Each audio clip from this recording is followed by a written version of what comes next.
It is difficult to select one battle to highlight from among the many that took place in New Jersey.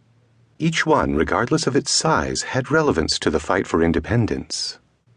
For this installment in the Adventures in Colonial America series, the Battle of Monmouth, fought on June 28, 1778, is highlighted. By 1778, the Revolutionary War was global. The British Commander-in-Chief, General Sir Henry Clinton, received orders to deploy his forces from Philadelphia into New York City, where the main British force was located. France just entered the war on the American side with its army and navy, and Clinton dispatched some of his forces to Florida and the West Indies at a time when he could least afford to. As 11,000 British and German forces moved from Philadelphia across New Jersey and on toward New York, a contingent of Loyalists and a large supply train followed them. General George Washington understood the implications of delaying the British forces and ordered his troops to begin destroying bridges and building choke points along roadways.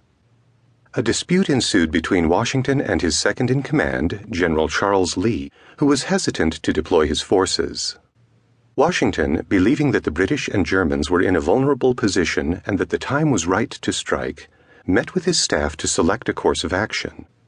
After hearing and evaluating several alternatives, he decided to send an advance force against the rear echelons of General Lord Charles Cornwallis's forces. Initially, Washington wanted Lee to take charge of this force. However, Lee balked at the idea until he discovered that Washington would offer the command to General Marquis de Lafayette. Lee suddenly reconsidered. Temperatures on the battlefield on June 28th were excruciating, over 100 degrees, and soldiers on both sides suffered from combat wounds as well as heat-related injuries.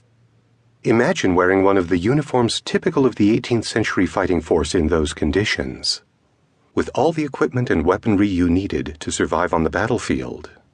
Whether you marched, ran, or rode a horse, the going would be extremely tough, and it did not matter if you wore a red coat, a blue coat, or the uniform of the Colonial militia. Lee's inability to command his forces resulted in a very disorganized attack. Cornwallis was quick to observe that something was definitely amiss with Lee's forces and counterattacked.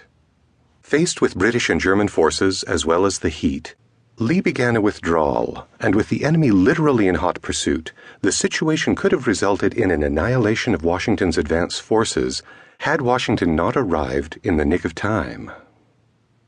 After an argument during which Lee was relieved of command, Washington rallied Lee's troops and they established a delaying position until more forces could engage.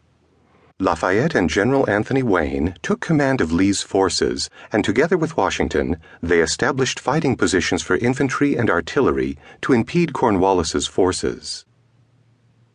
Because the goal of this series is to inform as broad an audience as possible, tactics and military jargon will be used as seldom as possible. However, the battle's outcome and future implications will be discussed.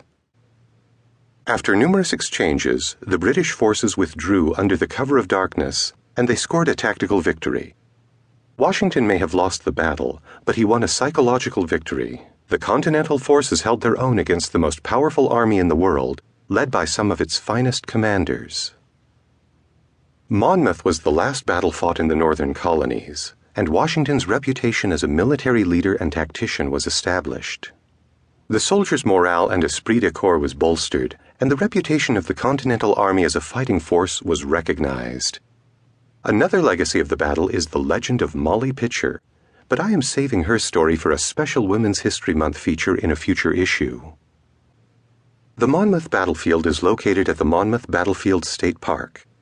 You can visit in person or in cyberspace at www.state.nj.us/DEP/parks&forests/monbat.html.